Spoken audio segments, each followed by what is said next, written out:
जब मेरी शादी हुई थी तो उस समय मेरी उम्र 30 साल थी। ऐसा नहीं है कि लड़के नहीं मिल रहे थे, काफी लड़के मिले लेकिन कुछ ने मुझे रिजेक्ट कर दिया और कुछ को मैंने। 30 की उम्र होते होते जवानी भी ढलने लगी थी और किसी भी कीमत में कोई लड़का शादी करता तो उसकी उम्र 30 साल से ज्यादा होती। बनारस के अच्छे परिवार में शादी हुई, मेरे पति पढ़े लिखे और एक स्कूल में टीचर थे, हमारे बीच प्यार था। उनका पढ़ा लिखा होना और मेरा सिर्फ 12 पास होना कभी हमारे बीच नहीं आया। चूंकि मेरा परिवार काफी बड़ा था तो सास ससुर नंद सभी थे। सारा दिन काम करने के बाद जब मैं अपने बहन और भाई से फोन पर बात करती तो वो मुझे बोलते कि तुम अपना ध्यान दो, सिर्फ काम मत करो। तुम्हारी शादी की गई है, तुम कोई नौकर नहीं हो। और मुझे भी उनकी बातें सुनकर लगता कि ये सही बोल रहे हैं। ये सिलसिला 1-2 महीना चला और उसके बाद अचानक से मेरे पति घर पर आते और बोलते कि अपनी बहन और भाई से कम बात किया करो। मैंने बोला क्यों, क्या हो गया ऐसा। इस पर वो कुछ नहीं बोले, लेकिन जब वो स्कूल जाते तो अब मैं रात की जगह दोपहर में ही उनसे बात करती। 4-5 दिन बाद वो फिर मुझे मना किए और इस बार कहा कि ये घर तुम्हारा है, तुम्हें जैसे रहना है रहो, लेकिन किसी बाहरी का इंटरफेयर मुझे बर्दाश्त नहीं होगा। जब मैंने अगले दिन ये बात अपने भाई और बहन को बताई तो वो भड़क गए और बोले तुम बोलो तो अभी घर आके उन्हें बताते हैं। काफी भला बुरा बोला, यहाँ तक बोला कि तुम्हें कोई दिक्कत है तो आ जाओ यहाँ वापस। अगली सुबह पति ने मुझसे मेरा फोन ले लिया और बोला आज के बाद तुम अपने मायके वालों से बात नहीं करोगी। मुझे लगा कि मैंने घर पे सब बात बताई है, हो सकता हो मेरे भाई और बहन ने इन्हें उल्टा सीधा बोला हो। इसके अलावा मेरे पति ने और कुछ नहीं बोला। मेरे मायके के लोग कई बार मुझे फोन किया और जब कॉल रेक नहीं हुई तो उन्होंने मेरे पति के फोन पर फोन किया।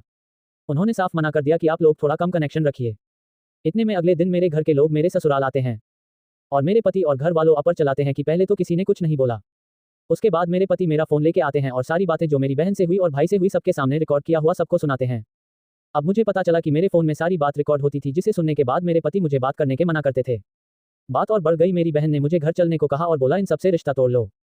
मेरे पति ने बोला ये घर तुम्हारा है, लेकिन मैं तुम्हें जबरदस्ती नहीं रोकूंगा, ये फैसला तुम खुद करो, तुम्हें हमारे यहाँ रहना है या अपने मायके वापस जाना है।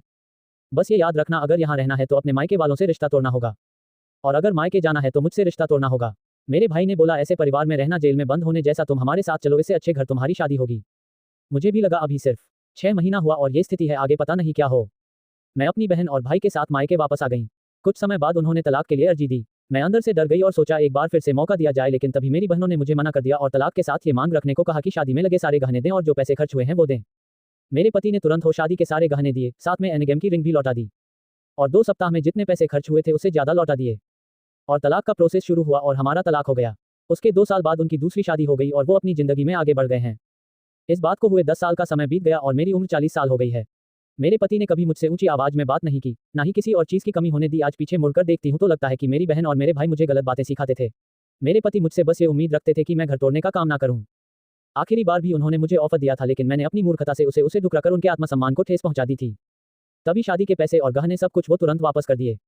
आज मैं अकेली हूँ, मेरे 2 भाई और 3 बहन हैं, लेकिन सब अपने में व्यस्त हैं। दोनों भाई अपने परिवार में व्यस्त हैं और दोनों बहनों का अपना घर है और वो बखूबी उसे संभाल रही हैं। अगर सही समय पर मैंने अपने मन की बात सुनी होती और पति की बात मानी होती तो आज मुझे ये दिन देखना नहीं पड़ता। जो लोग भी मेरी ये स्टोरी पढ़ रहे हैं, अगर उनकी शादी नहीं हुई है, खासतौर पर लड़कियां, तो आप एक बात याद रखिए, आपका घर आपका ससुराल है, उसे आप पहली प्राथमिकता दीजिए, क्योंकि मायका सिर्फ माँ बाप से होता है। भाई बहन आज नहीं तो कल अपने परिवार में व्यस्त होंगे, और अगर आप अपने भाई बहन की बात मानकर मेरी तरह अपना घर खुद तोड़ना नहीं चाहती हैं तो मायके तक उतनी ही बात पहुंचाएं जितनी जरूरी हो, और मायके के लोगों को भूल करके भी अपने परिवार में दखलंदाजी न करने दें।